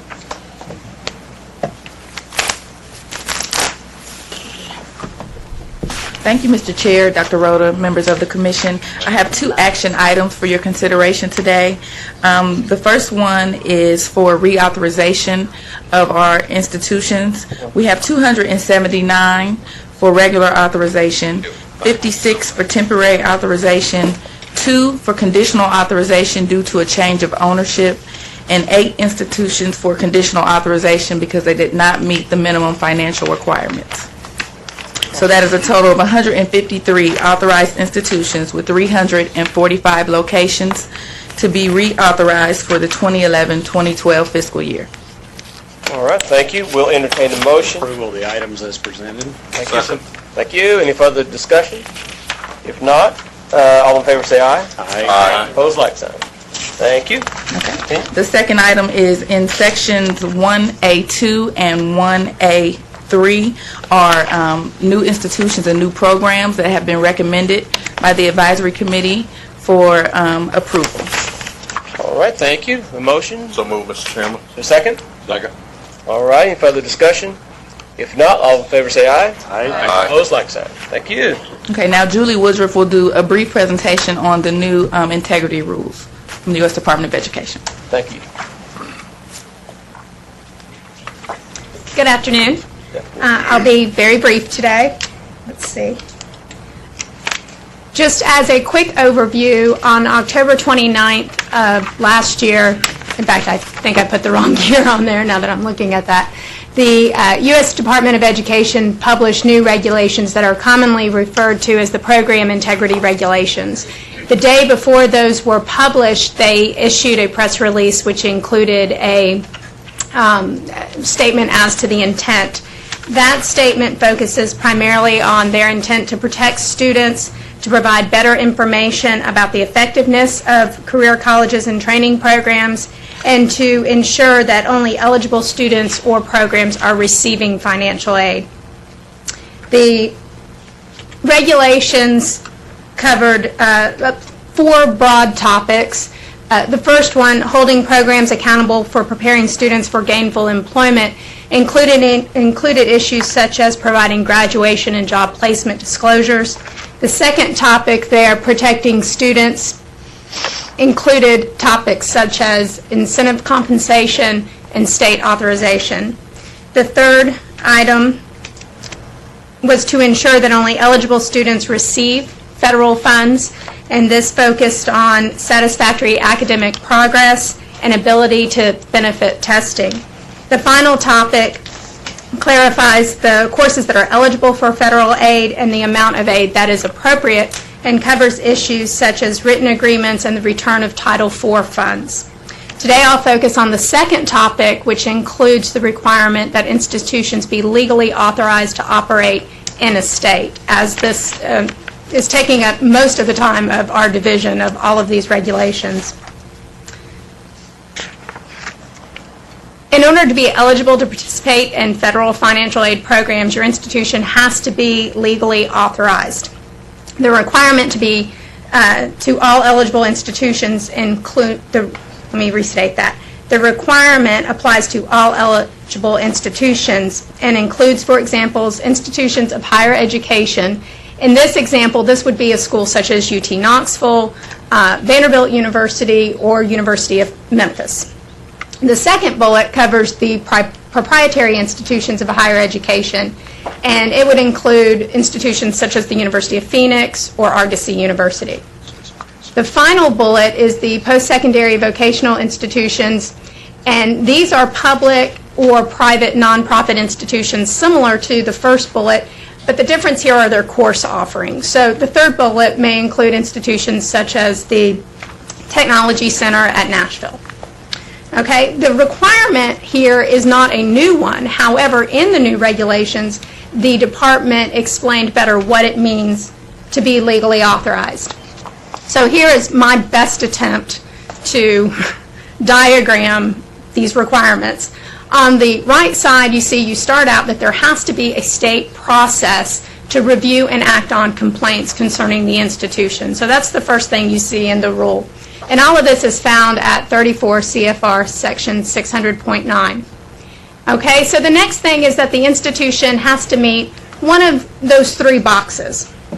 The first box is once again going to be your THEC type schools, and by definition includes the state schools. Okay? The second box includes the proprietary type institutions, University of Phoenix, Argosy University. And then the third box is a particular statement they provided that if you're exempt under state law as a religious institution, you're going to be deemed to be legally authorized as long as there's this complaint process out there. Okay? So now this was a new explanation that they provided, but then another new requirement that they came up with that has provided a lot of fodder for conversation deals with distance education. Now, the effect on distance education primarily is stated in that quote at the top of the slide. I won't read that. Primarily, it's going to require, as described in the second bullet, that if you're a distance education provider and you have a student in another state, you have to make sure that your institution meets the legal obligations of that state. So if you're an institution here in Tennessee and you're offering distance education to a student in Oregon or a student that resides in Oregon, then you need to make sure you're compliant with Oregon state law. And this has really caused a lot of controversy around the country and a lot of letter writing and conference calls and all kinds of things. Now, the rule itself goes into effect July 1st, 2011. But just recently, the department issued a Dear Colleague letter in which it said, okay, as long as you're making a good faith effort, we're not going to do anything, for example, to establish repayment liabilities until July 1st, 2014. So that gives institutions a good bit of time to figure out what's going on and what they need to do. Examples of good faith actions include coming up with a monitoring system to find out where your students reside, making direct contact with states to determine whether you're required to be authorized. To date, the Division of Post-Secondary School Authorization has received around 130 requests from distance education providers asking whether they have to be authorized in Tennessee. In some instances, or in many of these instances, those are from state institutions outside of Tennessee. And oftentimes, those letters cover the entire state system. So we will get a request from the Oregon state system asking whether all of their institutions have to be authorized in Tennessee. So it's been very interesting. And we anticipated we were going to see a lot of that. So we created a 2-page document that was our best attempt to define what the regulations are in Tennessee for distance education. We posted it on the website. You can go and where that big red arrow is, that shows you click on that. It should bring up a PDF that explains what are the requirements for distance education in Tennessee and explains whether institutions need to be authorized. So With that, if you have any questions, I'll be happy to provide answers or find them if I can. Questions? All right. Thank you. Thank you. Julie presented that in a very calm way because that's the way she should, but it's really caused a lot of anxiety and anger. Sure it has. I mean, not just here in other states. SREB is engaged and SHIO is engaged on the national level, so it's evolving right now, and I think, the way we're handling it, Stephanie and Julie and others, is exactly the right way, just to keep responding. Here's the way we operate. We'll be glad to work with you. So we'll keep you posted. Thank you so much. We're going to ask Dr. Russ Deaton to come up to present the amendment to the fiscal year 2011 and 12 disclosed capital projects list. Mr. Chairman, item 1B is the amendment to the 11-12 disclosed capital projects list. These are projects that are revenue funded that do not use state appropriations, housing, auxiliary parking, those types of things. In total, there are 61 projects for $245 million. We went through this morning in some detail, and staff recommends approval for us to forward them to F&A and the governor. All right, thank you. We'll entertain a motion. A second? Second. All right, any further discussion? If not, all in favor say aye. Aye. Opposed, like sign. Thank you. We'll now move to our informational items, and we'll start with performance of new academic degree programs, and I think we'll have Dr. Linda Duran present.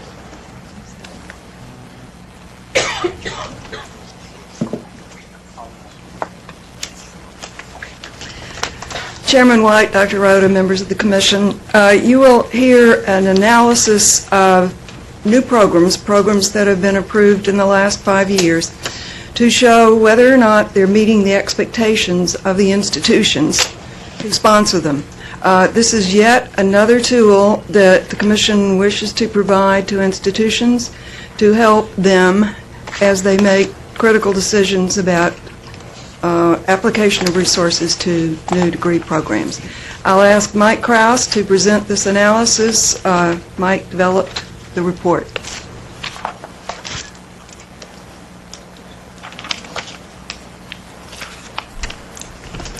Thank you, Chairman White, Dr. Rhoda, members of the Commission. New programs are monitored very closely during the years following their inception. That's for an obvious reason. That's to provide institutions, systems, and the Commission a picture of whether or not the projections and need that were anticipated for the new program have become reality. In this case, it occurs under the auspices of the Post-Approval Monitoring Program. We carry that out on all new academic programs of more than 24 credit hours. And as you'll see on the slide, we have two different time spans. Bachelor's and above, we'll monitor for 5 years under post-approval monitoring, and associate's degree and below, we'll monitor for 3 years. It's very important to note we monitor these programs based on what the institution projected. So these are solely self-developed by the institutions when they propose these programs. We monitor their expenditures. We monitor both enrollment and graduation. Direct your attention to page 7, which is Appendix A. This depicts the cohorts of post-approval monitoring currently in rotation. So you'll see that beginning 5 years previous, each grouping of new programs is clustered together, and it just gives you an idea of what the cycle looks like right now.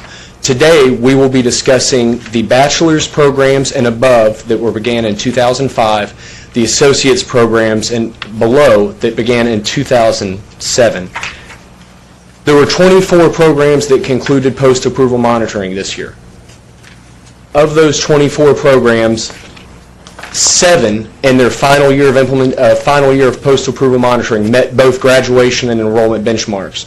We need to make a point here, and that is it is not reasonable to expect doctoral programs or bachelor's programs to immediately meet projections in really the first through 4th year of implementation. There's no way that would happen. So that's why we decided let's really only look at the 5th year. So everything we're going to talk about from here on out is the final year of post-approval monitoring for these programs. 7 of 24 attained both enrollment and graduation.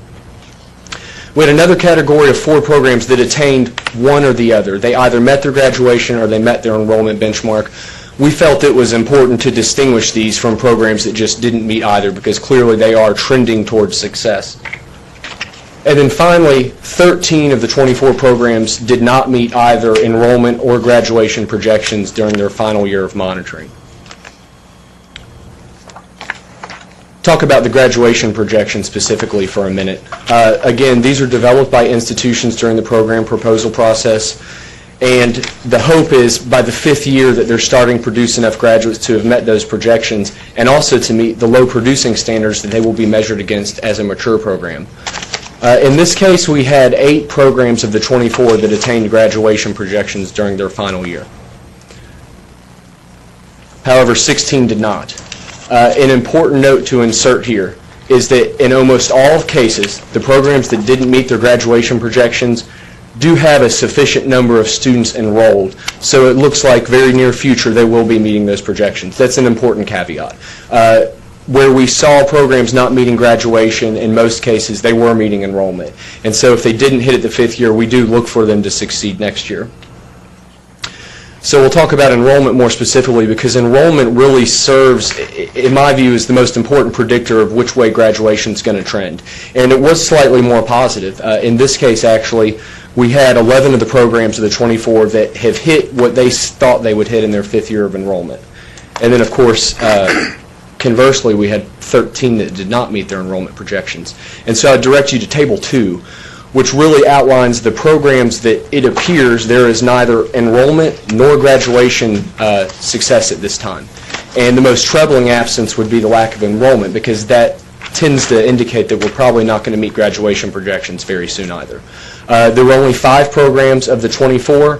However, if you think about it in another way, that's actually 20% of these programs are not meeting either projection, and most importantly, really don't even appear to have a healthy enough student pipeline.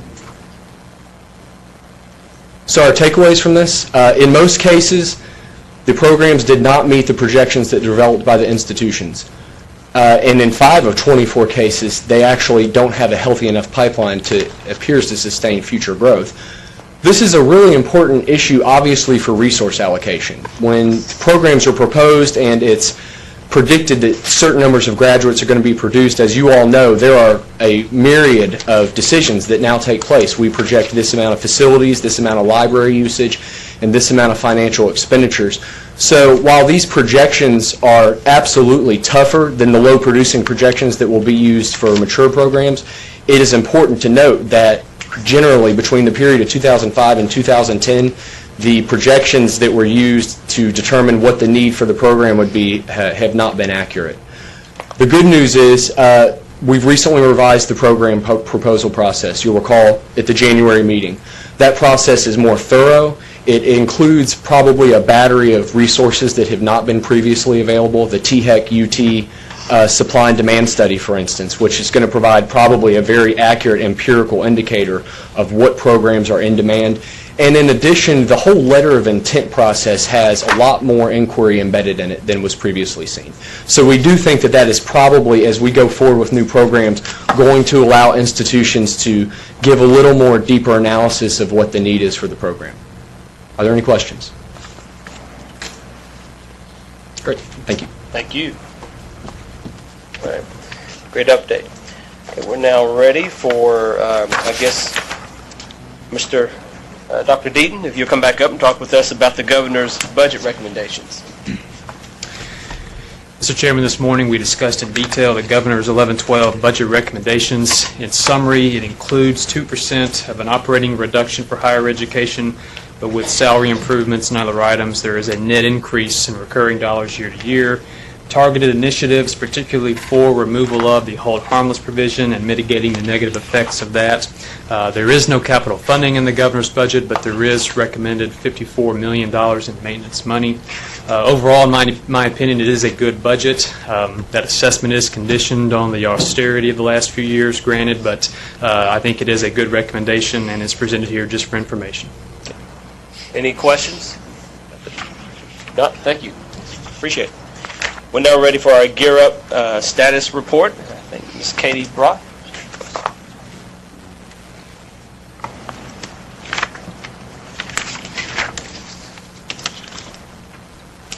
Mr. Chairman, Dr. Rhoda, members of the Commission, thank you for your time this afternoon. The spring season brings federal reporting to our office, and so since the January Commission meeting, we've spent a great deal of time writing, preparing, editing the Gear Up Annual Performance Report, which is due to the federal government in mid-April. This year, we submitted the report on April 13th, and it covers the reporting period of March 1st through February 28th, 2011. And this is important to note because it actually covers 2 academic periods. And so while we've served over 6,100 students in this reporting period, we served the juniors and seniors both years, but for the majority of the time we've served the juniors and seniors this academic year, and that totals about 4,100 students. Our cohort students, the ones that we've been working with since they were in 7th grade, are now seniors, and so this is the final year of the Gear Up TN grant program. In addition to serving the cohort this year, we also picked up the current juniors in all of the 9 Gear Up counties. And so I'm going to, this report, I'm going to walk through just the highlights from our APR, starting with statewide services, most of which we touched on this morning, and before we move into direct services to students, teachers, and parents, as well as some financial aid numbers. Statewide services, we mainly focused on three statewide initiatives this year through the Gear Up TN grant program. First, College Application Week. We saw the stick figure commercial this morning, which is my favorite TV spot. And this is actually the 3rd year of College App Week, but is the 2nd year that we promoted it as a statewide initiative. We did see growth this year from 90 schools participating in the prior year to 120 participating this year. And this year we actually had nonprofit organizations from across the state also participating. While participating organizations are not required to send in their results, we do ask them to and provide them every means to do so. So with 61% reporting, we have just over 5,200 applications submitted that week through the College App Week program. And I will say the Gear Up Tennessee counties, the 9 direct service counties, are expected to send in their results from College App Week, and with the 9 reporting 14 high schools, we had over 1,100 applications submitted for Gear Up students. So we're really happy with that. collegefortn.org continues to be a great initiative. I give all the credit to Troy Grant and Matt Barker, and then also our partners at THEC, the THEC Outreach Specialists, and TDOE. And it continues to expand in both reach and use, with over 275,000 student accounts so far this year, or total, and almost 45,000 new accounts this year. Also growing the educator accounts. This is a professional center part of College for TN, where the counselors can interact with their students and also help them with the high school planning and transition into college.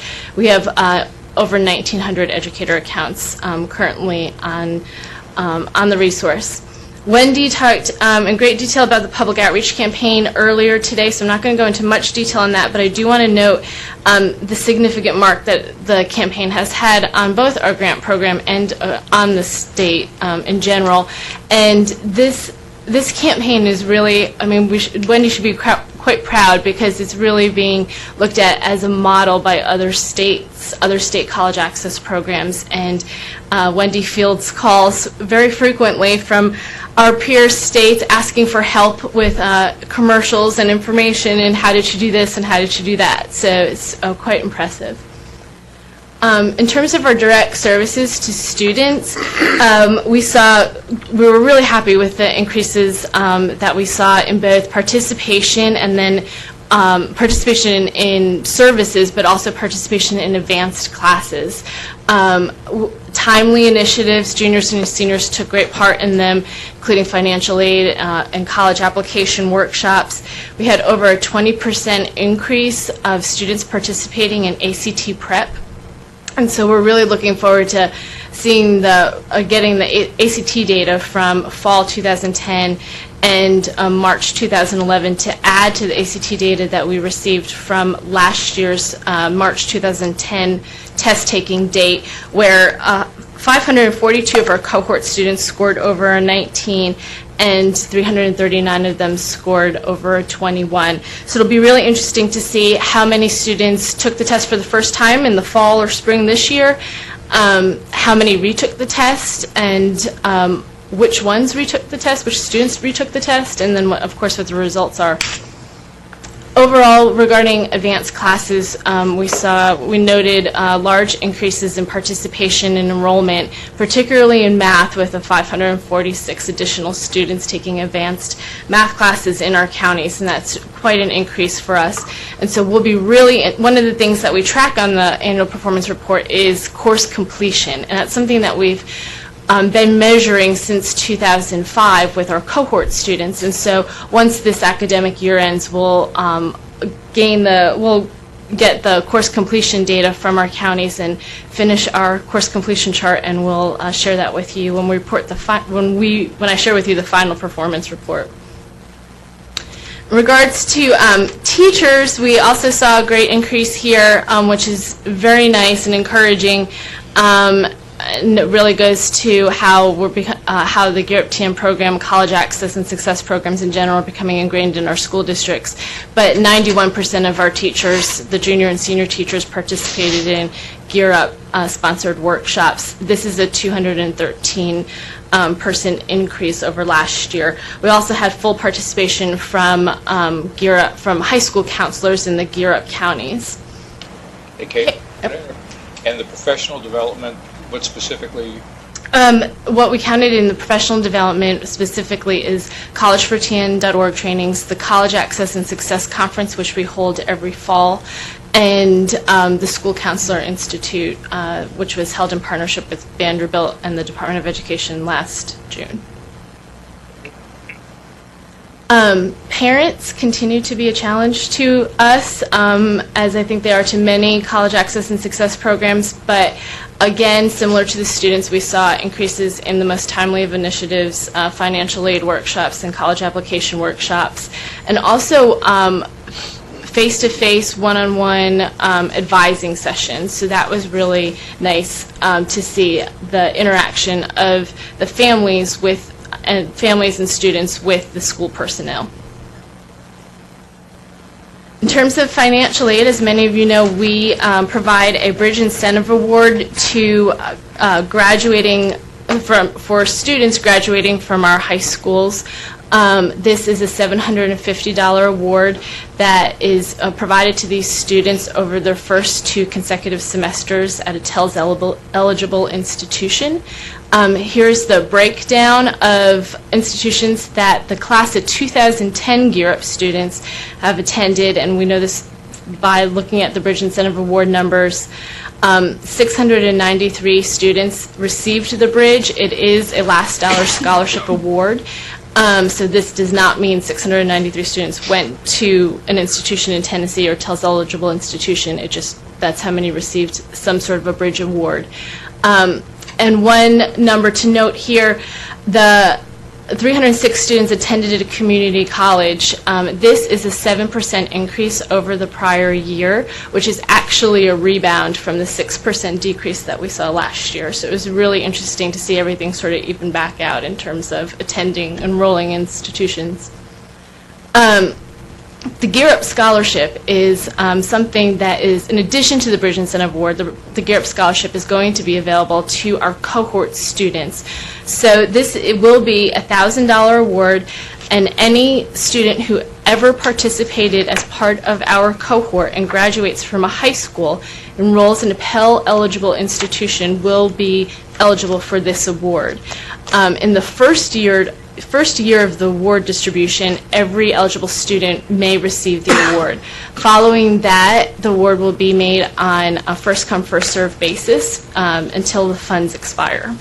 So our students are, starting on May 1, the intent to enroll form for the Gear Up TN scholarship opens up, and our students will start applying. To wrap up about the Gear Up Tennessee grant program, it concludes on August 31st of this year, so we'll be spending a good part of our fall writing the final performance report that's due to the U.S. Department of Education on November 30th. So in the November Commission meeting, I plan to present to you a comprehensive look at the grant program from 2005 through 2011, and so we should be able to show some great successes as well as probably some lessons learned. Between now and then, we will also be writing a College Access Challenge Grant annual performance report. It's due in just a couple of weeks, and we plan to submit on or before the deadline of May 15th.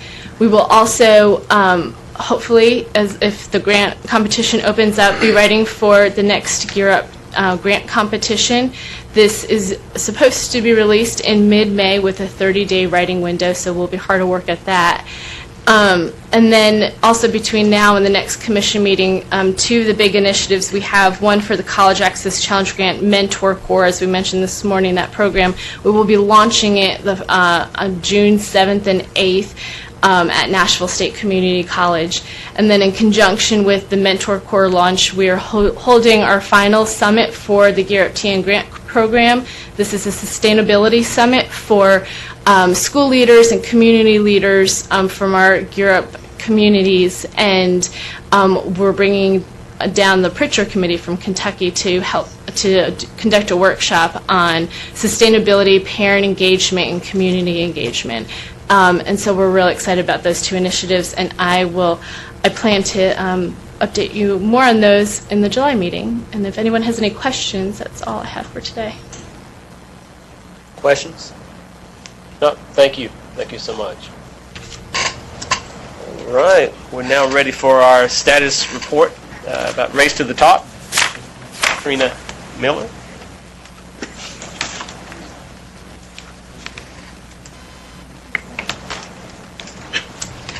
Hi, we've spoken to you before about Race to the Top, and thank you for having us again. We appreciate being here. Just as a reminder, Race to the Top was a $501 million grant, $250 million of which goes to the local education agencies and $250 million of which stays at the state level. THEC has been very involved with the Department of Education as well as the State Board of Education in implementing the $250 million state level grants, and we have about $23 million of that here within THEC to run about 8 projects. All of the projects that we work on are focused on preparing better teachers, making sure that our pre-service curriculum is sound to prepare both teachers and school leaders, providing professional development to K-12 teachers specifically in STEM fields, which is science, technology, engineering, and math, and making sure that we put an emphasis on those fields in the future. And then finally, providing accountability to our colleges of teacher education and school leader preparation programs. Since there is a lot going on and we're moving forward with all of those projects, we want to take just a minute here to focus specifically on the STEM Innovation Network and the work that's going on through STEM. This is a STEM landscape of Tennessee, and again, it's science, technology, engineering, and math, and this was put together by the Tennessee Technology Development Corporation. The red dots are STEM businesses. The yellow circles are a 30-mile radius around a large STEM business in the state. And the blue dots are post-secondary institutions, which includes public, private, 2-year and 4-year, as well as technology centers. As you'll see, we have some areas that have a lot of STEM activity going on, but there are other areas that still need a lot of work. So I want to talk to you today about some of the things that we're doing to really reach out to those communities who need the STEM capacity built up, both in the K-12 education sector, the higher education sector, as well as in economic development. The STEM Innovation Network is being managed by Battelle for Kids, which is out of Ohio. It's Battelle Memorial Institute. They're kind of the same but different entities, but they're all in one company. They ran the Ohio STEM Learning Network, which has been around for quite a while, and our STEM Innovation Network is modeled after them. The major pieces of the STEM Innovation Network in Tennessee are STEM platform schools and STEM hubs. The STEM platform schools are K-12 schools. They can be K-12, middle school, or high school that focus specifically on an integrative STEM curriculum. So everything they do is kind of centered around the whole idea of increasing STEM content knowledge. There will be 6 schools across the state through Race to the Top funding, 2 of which were specifically named in the Race to the Top application, and those will begin enrolling students this fall in Nashville and Knoxville. The Nashville school is at Stratford High School, and it's the Stratford STEM Academy, and the Knoxville school is the STEM Academy, and it's located at the old L&N train station, which is really an awesome facility if you get to go out there. It looks like Hogwarts from Harry Potter, at least I've heard from students, so they were really excited when they got to visit. 2 additional schools will be awarded very quickly.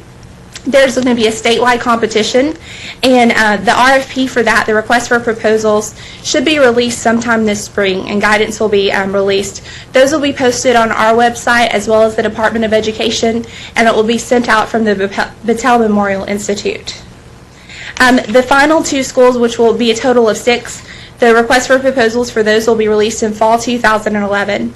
And one note here, of the 6 schools, one of them will be a virtual school, which is aimed at serving rural communities. We're still working on all the legalities surrounding that and doing a lot of research around what it means to have a virtual school and what that will really look like. And we're bringing in a lot of national advisors on that because it's never been done before. So we're really excited about that prospect. The other major function of the STEM Innovation Network is STEM Hubs. And higher education will be very involved in the platform schools, but the STEM Hubs is where higher education will really be the foundation. And there will be 6 hubs created throughout the state over 3 years.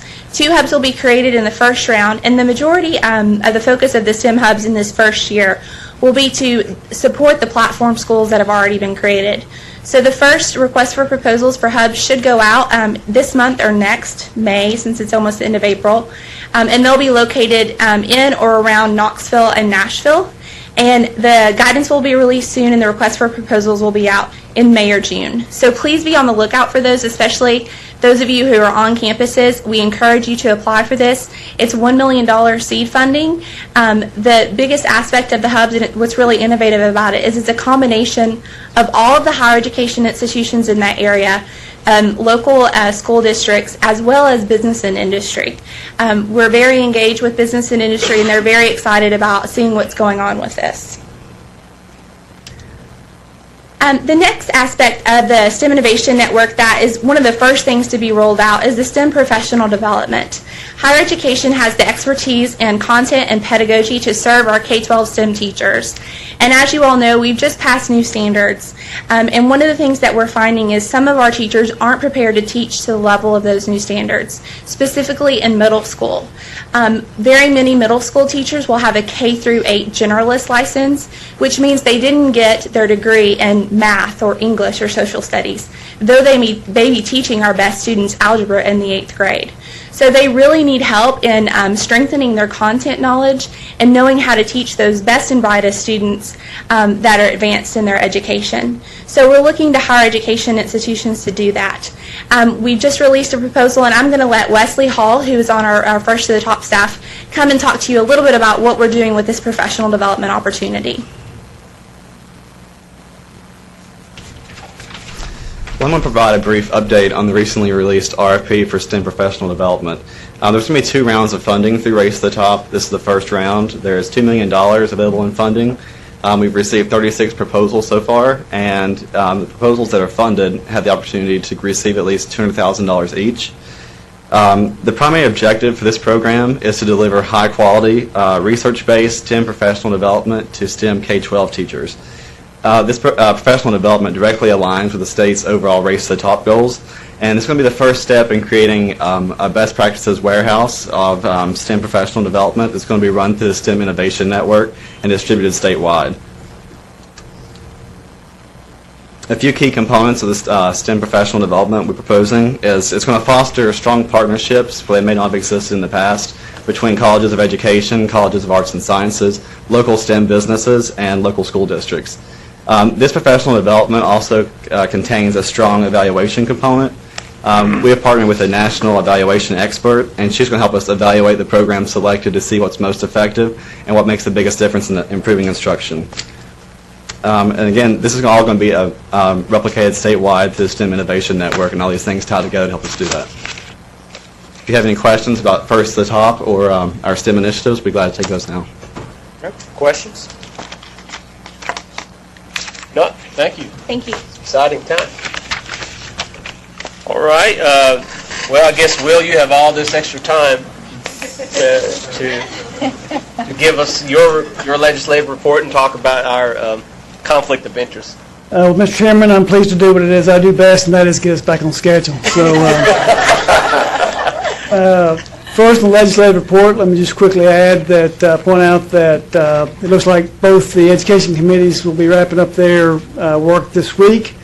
A number of the other committees are completing their work, and it's actually conceivable that they could adjourn sometime in May, which, in my 20 years or so doing this, I can't remember when they've got out earlier than that. So that would be a nice thing. But as you pointed out earlier, there's that one bill related to the lottery scholarship criteria that may or may not proceed. Again, I think they will wait until next year and take a holistic approach to it, as opposed to going ahead and passing one person's idea, although it is a good one as it relates to getting the scholarship program back on a pay-as-you-go basis, as it were. There are a number of other bills that are of interest. I'll just point out one. There's one bill that seems to be moving that would require us and THEC to prepare an alternative application for the scholarship other than the FAFSA, which requires financial information, and there's been some objection by some folks to putting that information in there. We would, I think it'd be our preference that that bill not pass, because by using the FAFSA, it allows us to get at data to help analyze recipients of the scholarship and so on and so forth. So, but we'll keep you posted on that and other matters. And I'll jump right into the conflict of interest disclosure statement. You'll see behind item 2F the disclosure that must be completed. Let me clarify for two groups of folks. Some of you are appointed in December and filled one out in January. You do still need to fill out one again, because we do these on an annual basis. And even if your term ends in June, the policy would still provide that you complete that. So we would be most appreciative if you had an opportunity, just go ahead and fill it out while you're here. Leave it at the table. We'll give it to me or Lavella. So that way you won't have to worry about Lavella calling you and asking you where it is. So, but not that you wouldn't mind doing that. But with that, though, Mr. Chairman, unless there's any questions, I'll be pleased to move on. All right. Any questions? None. Thank you. Just let you know our next commission meeting, I guess, is on July the 28th. Any other announcements? We will take a break and start welcoming our guests, and we'll start the Love Program, Awards Program right at 3:30. Great. If you do have the opportunity to stay, it'd be great. If not, we'll see you in July. Thank you so much. And we are adjourned. Good job, Mr. Chairman.